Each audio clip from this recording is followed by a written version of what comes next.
Carbon उत्सर्जनमा नियन्त्रण जस्ता वैज्ञानिक विधिहरू हामीले अपनाउनेछौँ, लागू गर्नेछौँ। वातावरण बिग्रने गरी कुनै प्रकारको योजना लागू गरिने छैन, गर्न दिइने छैन। प्रकृति मैत्री योजनाहरू सञ्चालन गरिनेछ।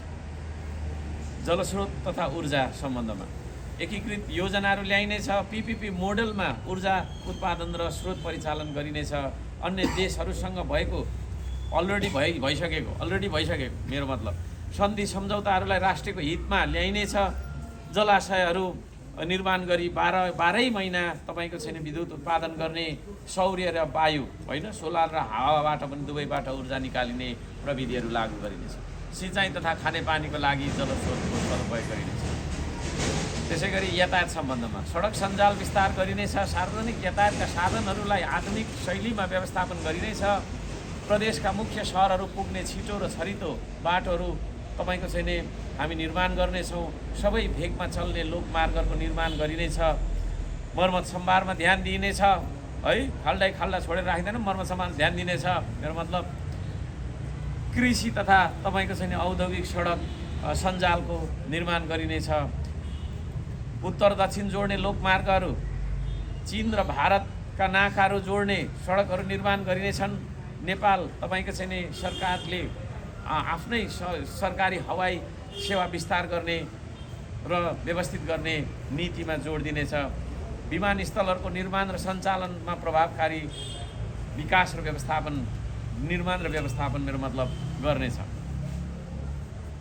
यातायातलाई मर्यादित तथा दुर्घटना रहित बनाउन आवश्यक स्रोत साधन प्रविधि र तालिम प्रशिक्षणको प्रबन्ध मिलाइनेछ। त्यसै गरी सूचना तथा सञ्चार सम्बन्धमा सङ्घीय ढाँचा अनुसार सञ्चार प्रणालीको विकास गरिनेछ। सञ्चारका माध्यमहरूको सञ्चालन र व्यवस्थापनमा आधुनिक प्रविधि अपनाइनेछ। कोही पनि नागरिक सूचनाको हक र मनोरञ्जनको हकदेखि वञ्चित नहुन् भन्ना खातिर आवश्यक तपाईँको चाहिँ सेवा सुविधाको जोहो गरिनेछ। सबै सामाजिक सञ्जालहरू हामी नियन्त्रण गर्ने छैनौँ, खुला राख्नेछौँ। सबै मिडियाहरू राष्ट्रप्रति तपाईँको चाहिँ जिम्मेवार सबै मिडियालाई राष्ट्रप्रति जिम्मेवार बनाउँदै निष्पक्ष पत्रकारितामा जोड दिनेछौँ। प्रेस स्वतन्त्रतालाई सम्मान गर्दै श्रम संस्कृतिमा कुनै पनि पत्रकारलाई आबद्ध नगर्ने नीति लिएका छौँ। प्रेस दलको नभएर, पत्रकार दलको नभएर राज्यको हो भन्ने प्रत्याभूति लिने नीति लागू गरिनेछ। चलचित्रको उद्योग तपाईँको चाहिँ नि संरक्षण र प्रवर्धन गरिनेछ र चलचित्रको माध्यमबाट तपाईँको छैन हामीले दिनुपर्ने शिक्षा र सूचनाहरू पनि हामी जारी गर्नेछौँ। प्रभावकारी हुन्छ। त्यसो गर्दा गीत सङ्गीत र साहित्यको विकासमा जोड दिइनेछ। त्यसै गरी शहरी विकास सम्बन्धमा सहरलाई व्यवस्थित बनाउन आवश्यक ऐन कानुनहरू तर्जुमा गर्नेछौँ। खानेपानी, बिजुली बत्ती, सडक जस्ता पूर्वाधारको निर्माण गरेर मात्रै सहर बस्ती बस्न दिने नीति लागू गरिनेछ। फोहोर मैला व्यवस्थापन गर्ने, अस्पताल, प्रहरी, तपाईँको छैन विद्यालय, खेल मैदान, पार्क, बजार, रङ्गशाला तथा मनोरञ्जनका तपाईँको केन्द्रहरू निर्माण र व्यवस्थापन गरिनेछ। नमुना गाउँ तथा सहरहरू बनाउने नीति लिइनेछ। सीमावर्ती क्षेत्रहरूमा रहेका समस्याहरूलाई समाधान गर्दै व्यवस्थित सहर निर्माण गरिनेछ। सबै सहर तथा गाउँहरूमा आधारभूत सेवाहरू पुर्याइनेछन्। कोरिडोर बनाएर सहरभित्र रहेका खोला खोल्सीहरूलाई व्यवस्थित गरिनेछ। स्वास्थ्य सम्बन्धमा रोग लागेर उपचार गराउनुभन्दा रोग लाग्न नदिनु उत्तम हो। Prevention is better than cure भन्ने नीतिअनुसार तपाईँको निरोधात्मक उपायहरू हामीले चाहिँ लागू गर्नेछौँ। स्वास्थ्यसँग सम्बन्धित चेतना फैलाउन कार्यक्रमहरू सञ्चालन गरिनेछ र तपाईँको सरकारी तथा सामाजिक सबै खालका अभियानहरू सञ्चालन गरिनेछन्। प्राथमिक उपचार सम्बन्धी तालिम समाज र विद्यालय स्तरमा दिइनेछ, जनस्तरमा सबैलाई दिइनेछ। लापसे लागु पदार्थ सेवन, मादक पदार्थ सेवन गर्ने चलनलाई निरुत्साहित गरिने नीति लागू गरिनेछ। कुपोषण रोक्न सामूहिक कृषि गरी उत्पादन भएका खाद्य पदार्थलाई निःशुल्क वितरण गर्ने नीति लिइनेछ। स्वास्थ्यमा पहुँच बढाउन र पुर्याउन नीति लिइनेछ। गरिब, मजदुर, किसान र अपाङ्ग तपाईँको चाहिँ अशक्त फरक क्षमता भएका चाहिँ व्यक्तिहरूका लागि बिमा या निःशुल्क उपचार गर्ने व्यवस्था हामी गर्नेछौँ। उपचार केन्द्रहरूको निर्माण र सञ्चालनमा जोड र प्रभावकारी ढङ्गबाट लाग्नेछौँ। जडीबुटी र चाहिँ नि औषधि उत्पादन र व्यवस्थापनमा जोड दिनेछ। आधारभूत सेवा निःशुल्क स्वास्थ्य सेवा निःशुल्क दिनेछ। स्वास्थ्य भन्ने बित्तिकै शारीरिक, मानसिक, वातावरणीय, सामाजिक सबै क्षेत्रको समष्टिगत प्रगति हो भन्ने सत्यलाई समाजमा बुझाइनेछ र ती सम्पूर्ण क्षेत्रहरूको सुधारमा हामी जुट्नेछौँ। गम्भीर प्रकृतिका रोगका उपचारमा सेवा सुविधा दिने अस्पतालहरू बनाइनेछन्। अनुसन्धान केन्द्रहरू बनाइनेछन्। नेता विदेश गएर उपचार गराउने जनतालाई चाहिँ देशमै उपचार गराएर मर्न लगाउने खालको गुणस्तरहीन अस्पतालहरूलाई हामी राख्ने छैनौँ। नेता विदेश गएर उपचार गर्न पाउने छैन, यही देशका चाहिँ तपाईँको अस्पतालहरूको गुणस्तर हामी बढाउनेछौँ। अनिवार्य श्रम गर्ने निःशुल्क तपाईँको चाहिँ स्वास्थ्य सेवाको नीति पनि हामी लागू गर्नेछौँ। त्यसै गरी निरोधात्मक तपाईँको चाहिँ उपाय र अभ्यासहरूमा हामी जोड दिनेछौँ। गाउँघरमा स्वास्थ्य सेवाको स्तर उन्नति गर्नेछौँ। स्वास्थ्यको अवधारणालाई बृहत बनाउनेछौँ। साउन्डनेस इन टोटालिटीलाई होइन, समग्रताको एउटा चाहिँ नि समग्रमा सामाजिक सबै कुरा अघि मैले भनिसकेको छु। समग्र टोटालिटी समग्रतामा एउटा चाहिँ नि राम्रो अवस्था छ भने मात्रै हामीले स्वास्थ्य हो भन्ने हामीले बुझ्नेछौँ र त्यो मनोविज्ञानलाई हामी लागू गर्नेछौँ। खाना र पानी नै औषधि हो होइन, खाना र पानी नै औषधि हो। त्यसै गरी श्रम गरेर सबैलाई खाद्य उत्पादन गरी खानाबाट पोषणबाट चाहिँ नि कोही पनि वञ्चित नहुने नीति हामी लिनेछौँ। श्रम तथा रोजगारी सम्बन्ध सबैलाई श्रम संस्कृतिसँग जोडेर अनिवार्य श्रम गराउने नीति हामी गर्नेछौँ। कर्मचारी होइन, उद्यमी बन्न सबैलाई गरी खान प्रेरित गर्नेछौँ। उद्योगहरूको निर्माण गरी आवश्यक जनशक्ति आपूर्तिमा रोजगारीको व्यवस्था गरिनेछ। श्रमलाई अपमान होइन सम्मानको विषय भनी सम्बोधन गरिनेछ। रोजगारीमा लागेकाहरूको हक अधिकार सुनिश्चित गरिनेछ। श्रम आयोग निर्माण गरी श्रम सम्बन्धी नीति लागू गरिनेछन्। श्रमिकहरूको पञ्जीकरण गरी स्वास्थ्य तथा शिक्षा जस्ता आधारभूत सेवाहरूमा तपाईँको चाहिँ सुलभ सुरक्षा आरक्षण दिइनेछ। श्रमिकहरूको पारिश्रमिकको ग्यारेन्टी गरिनेछ। जनसङ्ख्यालाई जनशक्तिको रूपमा प्रयोग गर्न श्रम र श्रमदानको अभ्यास गरिनेछ। ग्रामीण स्वरोजगार तपाईँको चाहिँ कार्यक्रम सञ्चालन गरिनेछन्। बेरोजगारहरूलाई राज्यले भत्ताको व्यवस्था गर्नेछ। निजी क्षेत्रलाई रोजगारी सिर्जना गर्न वातावरण तय गर्नेछ। रोजगार मेलाहरूको आयोजना गरिनेछन्। श्रममा लैङ्गिक विभेद अथवा कुनै किसिमको जातीय विभेद अथवा सांस्कृतिक विभेद हुने छैन। श्रममा हुने ठगी शोषणको अन्त्य गरिनेछ। तालिम सहजीकरण र सुरक्षाको व्यवस्था मिलाइनेछ। वैदेशिक रोजगारीबाट फर्केर आएकाहरूलाई नेपालमै गरी खाने वातावरण, लगानी लगाउने वातावरण, उद्यमी बन्ने वातावरणको हामी ग्यारेन्टी गर्नेछौँ। र महिला तथा बालबालिका सम्बन्धमा लैङ्गिक विभेद र हिंसादेखि महिलाहरूलाई र पुरुषहरूलाई समेत तपाईँको चाहिँ बचाइनेछ। महिलालाई मात्र त्यो हुँदैन, लैङ्गिक हिंसा मेरो मतलब कहिलेकाहीँ पुरुषलाई पनि हुने भएको कारणले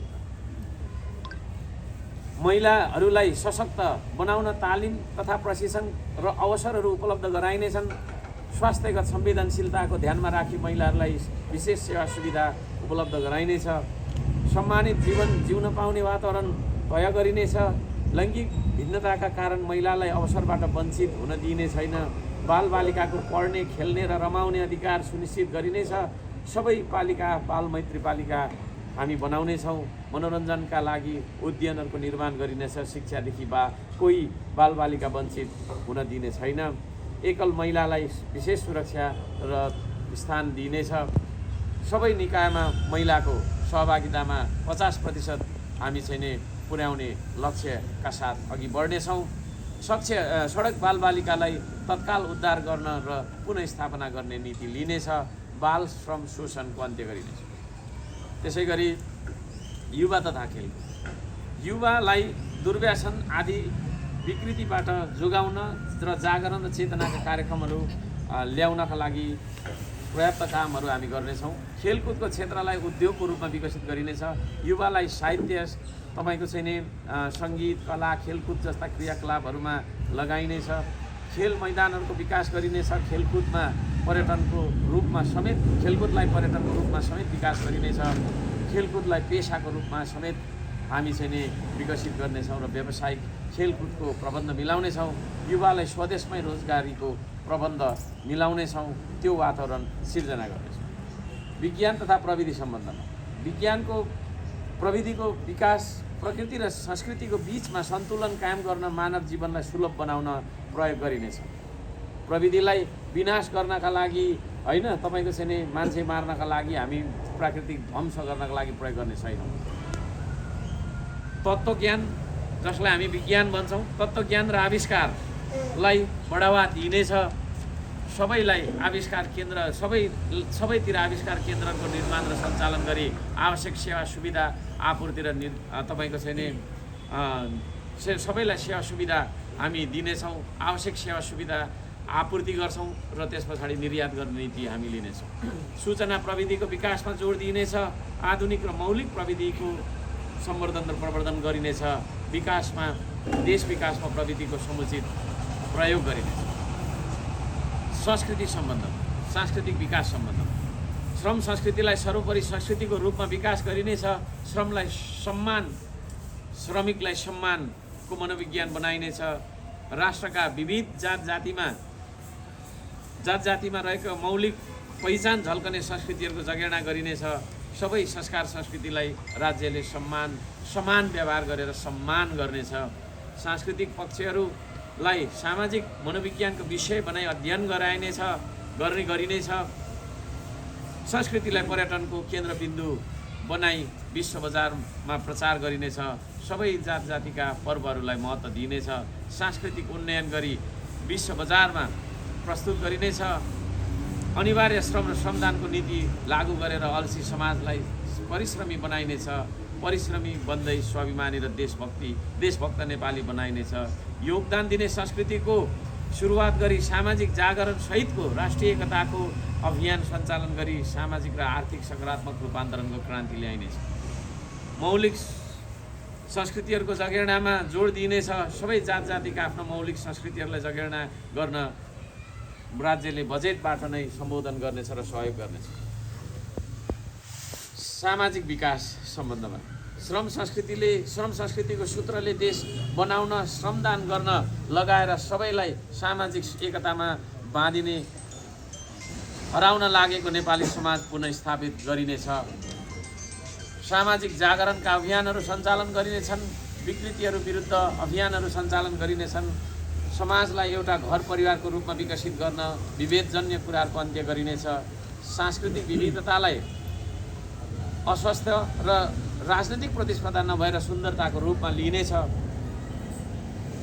समाज भाँडेर सद्भाव बिथोल्ने र अशान्ति निम्त्याउने तत्त्वहरूको पहिचान गरी त्यस्ता तत्त्वहरूलाई निरुत्साहित निस्तेज नियन्त्रण र अन्त्य गरिनेछ।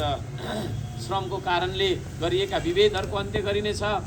श्रमलाई अपमान होइन सम्मानको रूपमा हेरिनेछ। श्रमकै कारणले भएको विभेद अब श्रमदानको विधिले अन्त्य गर्ने लक्ष्य लिइनेछ। सुरक्षा सम्बन्धमा अब एउटा मात्रै रह्यो। सेनालाई सिमानामा खटाई सीमा सुरक्षा र बाहिरी आक्रमणबाट बचाउनका लागि खटाइनेछ। सङ्कटकाल र विपदमा मात्रै सेनालाई खटाइनेछ। सङ्कटकाल र विपदमा फेरि गरे है। सेनालाई सिमानामा खटाई सीमा रक्षा र बाहिरी आक्रमणबाट बचाउनका लागि खटाइनेछ। साथै सङ्कटकाल र विपदमा समेत सेनालाई आवश्यकता अनुसार खटाइनेछ। सुरक्षाका अतिरिक्त आवश्यक निर्माण कार्यहरूमा खटाइनेछ र सङ्कटकालमा बाहेक तपाईँको चाहिँ नि सेनालाई हामी खटाउने छैनौँ र सङ्कटकाल बाहेक अवस्थामा आन्तरिक सुरक्षाको लागि चाहिँ नि प्रहरीहरूलाई खटाइनेछ।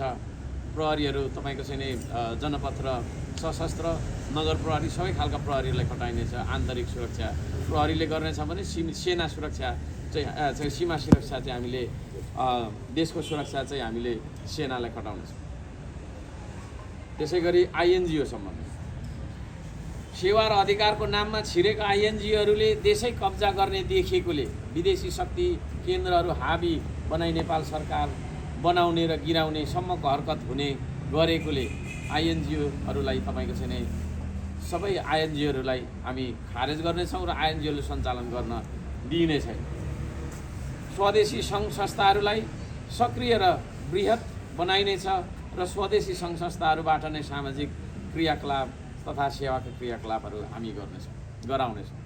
स्वदेशी सङ्घ संस्थाहरूलाई नै सक्रिय बनाइनेछ। कर्मचारीहरूको सम्बन्धमा कर्मचारी बारेमा छिटो छरितो र जनमुखी प्रशासन लागू गरिनेछ। समानुपातिक कर्मचारी संयन्त्र बनाउनेछौँ।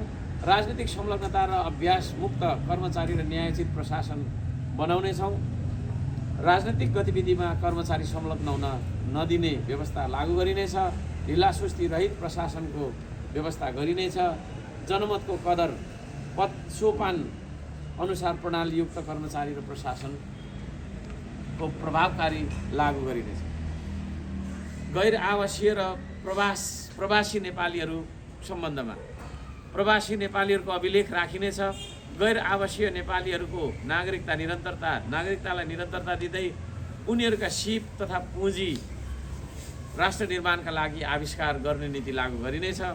रेमिटेन्सलाई राष्ट्र निर्माणमा लगाउने नीति लागू गरिनेछ। त्यसै गरी भूतपूर्व सैनिकबारे भूतपूर्व गोर्खा सैनिकहरूका ज्ञान सिप र अनुभवलाई राष्ट्र निर्माणमा लगाइनेछ। योगदानको कदर गरिनेछ। सुशासन र सामाजिक सुधारमा भूपू सैनिकहरूलाई प्रत्यक्ष सहभागी गराइनेछ। प्रवासमा रहेका भूपू सैनिकहरूको नागरिकतालाई निरन्तरता दिइनेछ र स्वदेशमै बस्न सक्ने वातावरण बनाइनेछ। भूपू गोर्खा सैनिकहरूले पाइरहेका असमान पेन्सनलाई न्यायपूर्ण समान पेन्सन बनाउन आवश्यक पहल गर्नेछ। नेपाली मौलिकताको रक्षा र आत्मरक्षा विश्वव्यापीकरणको नाममा ठुलो देशहरूले साना देशहरूको सांस्कृतिक, व्यापारिक, राजनीतिक र सैन्य आक्रमणहरू गरेर चाहिँ नि अन्याय गरिरहेको अन्त्य गरिरहेको परिप्रेक्ष्यमा आत्मरक्षाको नीति लिनेछ। आफ्नै उत्पादन र आविष्कारहरू बढाएर विदेशी मोहजालमा फसेर स्वदेशलाई बिर्सने त्याग्ने मनोविज्ञानलाई बदल्न सबै खाले सामाजिक, सांस्कृतिक, राजनीतिक उपायहरू अपनाइनेछन्। संयुक्त राष्ट्रसङ्घ लगायत विश्व मानवाधिकारसँग समन्वय र सहकार्य गरेर अगाडि बढिनेछ।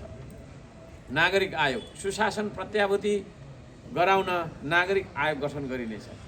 राष्ट्रिय न्यायालय कतिपय मुद्दाहरूमा न्यायालय नै निष्पक्ष नहुँदा देशद्रोही भ्रष्टाचारीहरू समेत उम्कने गरेकोले सो सम्बन्धी न्याय दिन यो न्यायालयले सुनवाई गर्नेछ। न्याय सबैको निम्ति हो। जनताको अदालतको रूपमा यो राष्ट्रिय न्यायालय रहनेछ। र यसरी सम्पूर्ण